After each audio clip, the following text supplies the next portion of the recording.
Hi, I'm Charlie Tupitza with America's Small Business Development Centers. We're privileged today to have Alan Alford from TrustMap. He's a CTO and CISO of TrustMap to talk to us today about how we identify critical information in an organization. Alan, can you give us some great tips on how small businesses can identify critical information in their organization? I guess for me, it's really two approaches at once that I like to do, sort of an X and Y axis, if you will, and hone in on the problem. The first is you ask yourself, what is your business objective? What is the most critical things your business does? Does your business process information? Does your business onboard information as a side effect of processing whatever they might be doing? Are you delivering goods or services that you have to ingest information from your clients? Start with that question. And then the next question you ask is to sort of reverse that and ask yourself, how bad would it be if? That's my favorite question to ask. How bad would it be if such and such information got out the door? And usually between those two, you can start to hone in on what we in the industry like to refer to as the crown jewels of your data. And the crown jewels would be anything that directly ties into the objectives of the business and directly impacts revenue, and would also be anything that the loss would cause the business a great amount of harm. And so some good examples of that could be, for example, in HR, you've got everybody's private and personal information. You've got your employees' social security numbers and salaries and these kinds of things. That would probably be a good one that falls into the it would be bad if category. Payroll information, same thing. What about sensitive client information?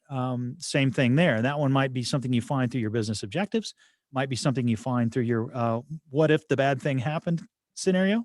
But start to hone in on that data. And usually you'll find very quickly that you've got critical bits of information.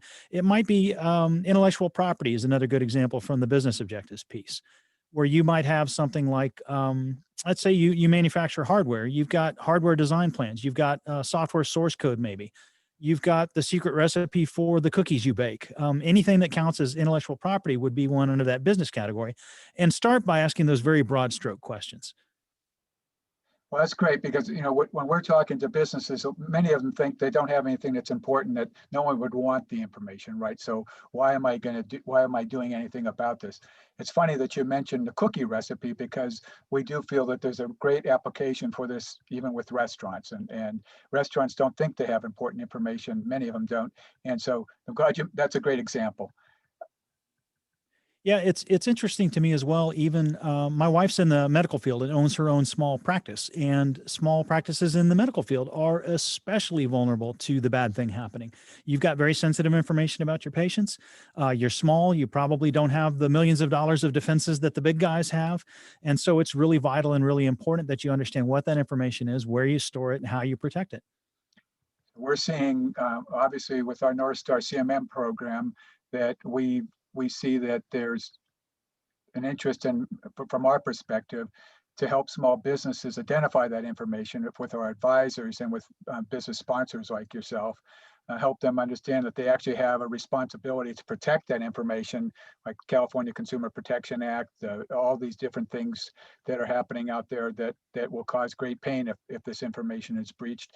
And then they have a direction, and the North Star, based on the Defense Department's cybersecurity maturity model, it puts organizations on a track so they have a path at their own pace.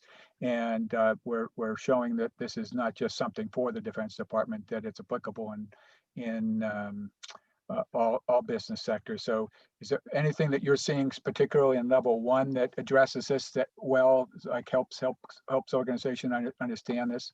Yeah, the maturity model to me really has universal applicability. It really does. I don't care if you're big or small. I don't care what industry you're in, if you're critical infrastructure. Once again, you could be baking those cookies. You are processing sensitive information that some law somewhere is going to apply to, right? GDPR doesn't care if you're the one tiny dentist office. You've got 100 patients and one dentist, but you've still got sensitive information. HIPAA doesn't care about that, right?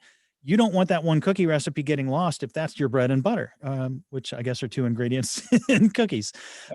So it's really critical that you follow that maturity model and look into that sort of activity. And we can get into a lot of high level, very detailed, very complex frameworks and things, but you don't really have to do all of that. The main thing is, again, start with those two questions. How bad would it be if, and what are my main objectives, and what are the main bits of information I care about?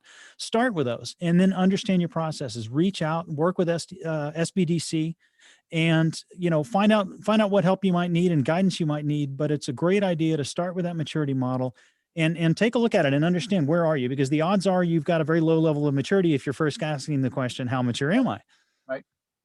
Well, that's really helpful. And, we don't want to get these videos too complex. So I think you nailed it there.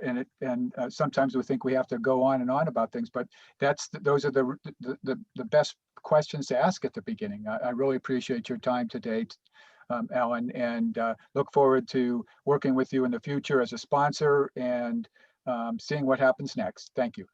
Thanks so much for having me.